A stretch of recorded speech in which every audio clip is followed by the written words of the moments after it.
You are welcome to Literature Hub 247, a free online literature class where the art and science of literature are discussed.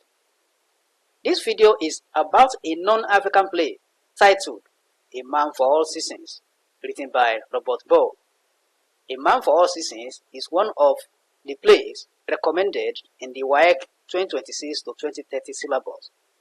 The other non-African play is titled An Inspector Calls, written by J.B. Priestley. An Inspector Calls has also been analyzed comprehensively on this platform. You can also request for the link to that play also. Just send your request to the comment section and the link will be sent to you. So this is just the plot summary of A Man for All Seasons. You are welcome to the classroom.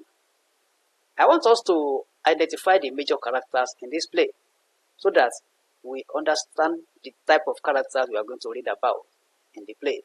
Though there is another video titled Character Analysis where these characters are discussed elaborately. So if you want to read more about these characters, just make the request for the link about the characters. So I will send the link to you. The first character here is the common man, who is the steward to Thomas More. There are also some minor roles that he acts in the play. We also have Sir Thomas More, the Chancellor of England, King Henry VIII, the ruler of England from 1509 to 1547. We have Catherine of Aragon, the first wife of King Henry VIII, Anne Boleyn, the second wife of King Henry VIII, Richard Ridge, a friend to Norfolk, Duke of Norfolk, that is a great nobleman and friend of Thomas More. We also have Alice More, wife of Thomas More. Also, Margaret More, that is the beautiful daughter of Thomas More. William Roper is Margaret's fiancé, while Cardinal Wolsey is a cardinal of Roman Catholic Church and also an advisor to the king. Thomas Cromwell is the secretary to Cardinal Wolsey and is an agent of the king. We also have Diablo, a professional diplomat to Spain. So those are the major characters we have in the play. As I said, if you want to read about the characters elaborately, want to know more about them, just make the request for my video on character analysis and I will send it to you. Now the plot summary. The play is set during the 16th century in England. It chronicles the story of Sir Thomas More. Sir Thomas More is a statesman and a lawyer and a devout Catholic. The play presents the story of Prince Henry, who is not prepared to become a king because of his elder brother, Arthur. Arthur is married to Catherine of Aragon, a Spanish princess. The marriage does not last long as Arthur suddenly dies. The royal houses of Spain and England want the continuation of the relationship. Catherine is to marry Henry, the heir apparent to the throne. You see, to achieve that continuation, Catherine is to marry Henry, that is the heir apparent to the throne.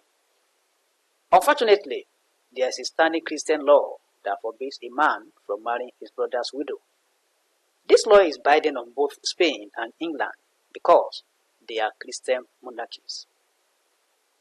The Christian laws also presided over by the Pope, that is Thomas More, who is persuaded to thwart the law so that rule will be given to the marriage. Prince Henry eventually ascends the throne as Henry VIII, and Catherine is married to him and becomes his king. So the law has been thwarted.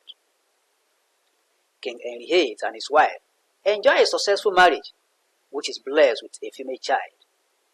The king wishes to divorce Catherine because she is unable to give birth to a male child. Catherine is thereby presumed to be barren, as she cannot produce an heir to the king. A king is not allowed on the throne of England. King Henry is already in love with Anne Boleyn, whom he wishes to marry in order to get a son. So, since the queen is unable to give him a son, so he prepares he plans to marry Anne Boleyn, whom he wishes to marry in order to get a son, so that he will get a heir, that somebody that will succeed him. Part of the law also forbids him to marry 2 wives at a time. He has to divorce Catherine for him to marry Anne. The Pope, Thomas More, who is a close friend of the king and a man of integrity in the community, is again approached. They want him to declare the marriage of Catherine unlawful and recognize the king as the supreme head of the Church of England. They make reference to the thwarted Christian law that forbids marriage with a brother's widow. The king is at a crossroads here, as the Pope of England, Thomas More, remains adamant that the status quo must be maintained. He doesn't listen to the persuasion from the king. He firmly stands his ground, despite immense pressure from his family and friends. This degenerates to a serious problem between the Pope and the King of England. He maintains his stand as he refuses to take an oath that he is loyal to the king's cause. More's action is seen as an act of defiance and treason against the king, since he refuses to support the king. The king uses his veto and appoints another bishop in Canterbury, who is ready to dance to his tune. With the consent of the new bishop, the king divorces Catherine and marries Anne. The Church of England is also firmly established and has the king as the head. The play reaches the climax when Thomas More remains unpersuaded and refuses to compromise his principles. Thomas More is a man of principle, and he stands by it. He is thereby arrested and charged with treasonable felony and put on trial. Despite that, he is not yielding. As a lawyer, Thomas More displays brilliance while being tried. He defends himself brilliantly and doesn't directly admit any guilt.